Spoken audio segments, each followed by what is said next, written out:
자, 간만에 살펴보는 스푸트니크 V 관련주예요. IHLB 나노젠, 나노코박스까지 같이 한번 볼 수 있도록 하겠습니다. 이 스푸트니크 V 관련주들이 WHO의 재평가가 좀 들리고 있죠. 좀 좋은 소식 같아요. 그동안 사실은 스푸트니크 V 관련주들이 많이 조금 지지부진하죠. 제가 항상 유튜브를 처음 시작할 때 꼭 같이 했던 게 이 스푸트니크 V 관련주라고 HLB 그룹주에 HLB 리보세라닙에 저렇게 좋은 화음제가 있네 이러면서 그러고 스푸트니크 V는 조금 우리가 시장에서 관심 가져야 되겠구나 해서 두 개를 시작했는데 HLB가 요새 승승장구하는 거에 비해서 물론 요새 조금 조정을 거치긴 하지만 사실 스푸트니크 V 관련주들은 크게 박스권을 탈출하지도 못하고 또 조금 하락 추세가 우하향에 있는 게 맞기 때문에 약간 나는 걱정을 했었는데 이 WHO 재평가가 다시 나오고 있습니다. 유엔 등 10월 달에 러시아 방문을 할 예정이라고 하죠. 그래서 방문할 것 같고요. 이 스푸트니크 V의 긴급 사용 승인을 위한 심사를 재개할 수 있다는 주장이 제기가 됐습니다. 원로는 재심사에서 스푸트니크 V가 좀 승인을 받았으면 좋겠습니다. 자, 24일 아르헨티나 현지 언론에 따르면 WHO와 유엔 대표단은 오늘 10월 러시아를 방문해서 스푸트니크 V의 긴급 사용 승인 심사를 재개할 것이라고 이렇게 알렸습니다. 지난 15일에는 중단한다는 기사가 있었죠. 모스크바 타임즈, 코메르산트, 러시아 언론에 따르면 WHO가 스푸트니크 백신 생산을 한 개 공장에 대한 심사 결과 자 약간 심사 표준에 부합하지 않는 것 같은데 그러면서 긴급 사용 승인 절차를 중단했습니다. 그러면서 그때 약간 또 스푸트니크 관련주들이 조금 무너지는 해서 왜 자꾸 저기 중단하지? 이렇게 조금 약간 애매한 상황이 됐었는데 지난 6월에도 이 러시아를 방문한 WHO 시사단이 러시아 남부 우랄 지역 도시 우파에 있는 스푸트니크 생산 공장에서 환경보호, 폐기물 처리 규정과 관련된 위반 사실을 발견하면서 약간 더 늦어지지 않나 이렇게 이제 생각이 들었고 실질적으로 예상보다 꽤 늦어지기도 했습니다. 당초 이제 9월, 10월 원래는 7월, 8월로 제가 알고 있었거든요. 이때부터 계속 밀리더니 가을에나 되겠다 하면서 이렇게 9월, 10월쯤 예상을 했었죠. 근데 물론 10월이 지나진 않았지만 그 다음 달에 어차피 방문하겠지만 다음 달이래야 이제 요번 달 거리 한 4거래일 남았죠. 며칠 안 남았는데 다음 달 재심사에서 승인이 좀 잘 났으면 좋겠는데 자 어쨌거나 RDIF에서 11월 이전에 자 WC 승인이 이렇게 11월쯤에 나올 것 같다고 또는 10월쯤에 나올 것 같다고 이렇게 발표를 하였습니다. 항상 RDI 쪽 발표라 이 추가 데이터를 한번 요구했었죠. 자 스푸트니크 V를 심사 중인 WHO와 지난주 러시아 측에 스푸트니크 V에 대한 데이터가 부족하다고 그랬고 전체 데이터를 다시 넣었겠죠. 역시 유럽 의약국장 EMA도 긴급 사용 심사를 허가하기 위한 데이터가 부족하다고 그랬고 추가 데이터를 요구했습니다. 제일라파 회장님께서는 지금 상대적으로 긍정적으로 보고 있죠. 자, 이 제일라파 회장님이 이렇게 보시면 모든 준비를 마쳤다고 그랬고 러시아 당국이 이달 말까지 우리가 만든 스푸트니크 다이어트 백신 수출을 승인할 것이라고 RDF가 알렸다고 얘기했죠.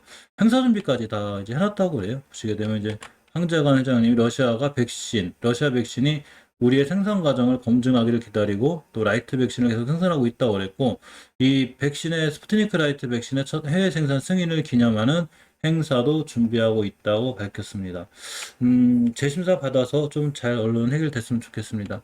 나노코박스가 인도에서 품질 평가를 받기로 했죠. 이걸 몇 번 영상에서 알려드렸는데 좀 중요한 내용을 한 번 더 보면 자, 나노젠의 인도과학기술부 산하 THSTI가 나노코백스에 관한 품질 테스트 평가를 받기로 하였습니다. MOU를 체결했는데 사실 이 부분은 꽤 중요해요. 인도를 통해서 세계로 나가는 노바백스가 있죠. 자, 주 베트남 인도 대사관에 따르면 나노젠과 인도과학기술부 산하 보건과학기술중개연구소 TSHCI 지역에 23일 나노코백스 품질 테스트 및 평가에 관한 협력 양해각서 MOU를 체결했습니다. 조금 조용한 내용이죠. 협약 내용을 보면 이렇게 되죠. THSTI가 나노코백스의 면역원소 평가 협력하게 되는데 나노제는 나노코백스 면역원소 테스트를 위해 임상 3상 참가자, 즉 임상 3상 진행 중이죠. 여기 참가자의 말초액 단해 샘플을 이 인도의 그 회사로 보내고 여기서는 샘플을 받은 30일 내에 테스트 완료하고 그 결과를 나노젠에 보내게 되죠. 근데 이거 30일까지 안 갈 것 같아요.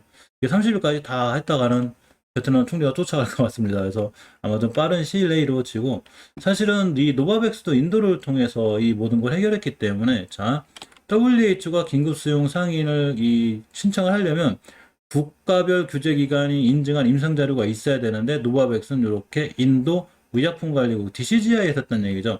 그러니까 나노젠 나노코박스도 인도에서 인정을 받고 요렇게 이 노바백스와 같은 이 길을 걸을 확률이 있습니다. 자, 노바백스 년에 미국, 유럽 여기 긴급사항 승인을 신청할 예정이고 필리핀, 인도네시아 여기에도 전부 다 지금 신청을 해놓은 상태로 알려져 있죠. 이 스푸트니크 V 관련해서 벌써 베트남은 시작했어요. 우리보다 좀 더 빨라요. 이 상황이 전부 다 삼상 시험하는 저기 백신도 있고. 자, 스푸트니크 V 백신 본격 생산 시작했습니다. 대량 생산 체계를 갖췄고 공장이 완공되면 월 500만 도스, 연간 1억 도스 생산할 거고 스푸트니크 V 백신 위탁 생산 제약사인 바바이오텍이 24일부터 이렇게 대량 생산을 시작해서 보건복위 백신 프로그램에 공급할 체계를 갖췄다고 밝혔습니다. 좀 다행이죠. 이 스푸트니크 V를 전 세계적으로 많이 쓰고 유명해진 데는 란셋이 큰 역할을 했죠. 의학저널 란셋에 따르면 스푸트니크 V의 임상 시험 결과 예방 효과가 최대 91.6%, 60세 이상인 경우는 90.8%인데 최근 자료에 따르면 효과가 97.6% 높아졌다고 그래요. 상당히 더 효과가 좋아졌다는 발표가 있습니다. 이 차트를 잠깐만 그냥 간단하게 일봉 차트 위주로 챙겨보고 갈 수 있도록 하겠습니다. 자, 일봉 차트를 보면 이건 이제 프레스바이 파마죠. 사실 프레스바이 파마 같은 경우에 엄청난 박스권에 갇혀 있어요. 지금 이렇게 해서 27,000원 가면 3만원 이렇게 박스권에 한번 탈출해서 다시 들어왔죠. 아까 그 말씀드린 중단 기사 뭐 이런 걸로 해서 저점은 이렇게 높아지고 있거든요. 로직스도 마찬가지인데 저점이 높아짐으로 인해서 추세를 조금 더 우상향으로 잘 유지할 수 있는 상황이 있습니다. 이건 로직스도 마찬가지예요. 로직스도 13,000원대부터 이렇게 16,000원, 7,000원대까지 박스권에 있는데 저점은 조금씩 높아지고 있죠. 추세가 저쪽이 높아지고 있는 추세, 이건 좀 다행이고 아마 박스권에 돌다가 WHO EMA가 승인이 되면 땅 뚫고 나갈 확률이 굉장히 클 것 같습니다. 휴온스 글로벌이나 휴메딕스, 휴온스 글로벌 컨소시엄에 있는 친구들인데 휴온스 글로벌도 굉장히 박스권이에요. 6만원 초반 오면 이렇게 급등돼요. 6만원 초반 오면 7만원 중반 이렇게 박스권에 있습니다. 이제 크게 보면 그렇다는 얘기죠. 하루하루 민감하게 반응하지 않는다면 이 박스권에서 이렇게 이 주식들이 있을 확률이 굉장히 커요. EMA나 WH 승인의 눈치를 많이 보고 있는 거죠. 이 휴메딕스도 마찬가지예요. 이렇게 보면 박스권에 있습니다. 3만원 초반 가면 이렇게 그냥 38,000원, 3만원 초반 38,000원이기 때문에 항상 3만원 초반에 사시면 돼요. 이거 깨지면 물론 이제 밑으로 밀릴 수 있는 위험이 있어서 일단 매수하지 않거나 손절 치는 게 맞지만 3만원대 초반을 가면 38,000원을 가니까 어떻게 보면 매매 타임에서 조금 쉬울 수 있습니다.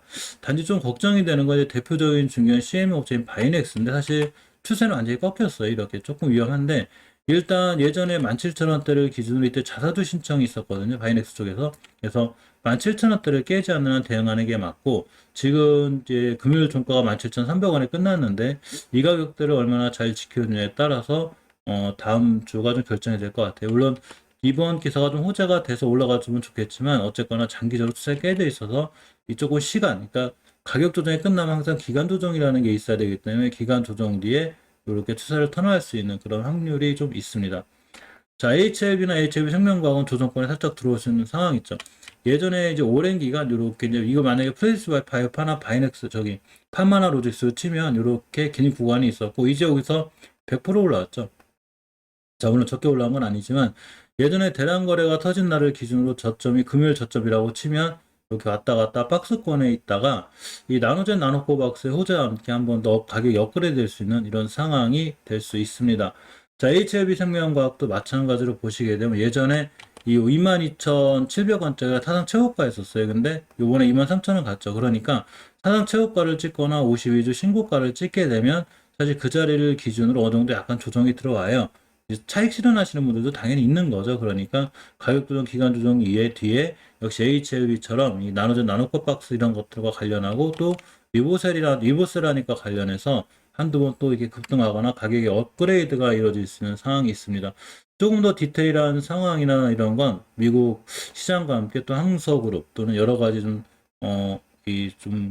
헝다그룹, 죄송합니다. 항서제약이 아니고 헝다그룹과 한번 이렇게 헝다그룹 사태가 사실 아시아 증시에 조금 영향을 미칠 것 같아서 헝다그룹 사태라든가 이런 걸 좀 보고 또 이제 항서제약도 마찬가지로 리보세라닙의 중국 판권이 있기 때문에 물론 전혀 상관없이 움직이긴 하는데 그래도 어느 정도는 약간 영향이 있을 수 있기 때문에 이런 것들과 같이 묶어서 내일 새벽쯤 시간이 되면 되도록 영상 올려볼 생각이고 꼭 내일 새벽이 아니더라도 중요한 이슈나 안건이 있으면 제가 올려서 영상을 찍을 수 있도록 하겠습니다.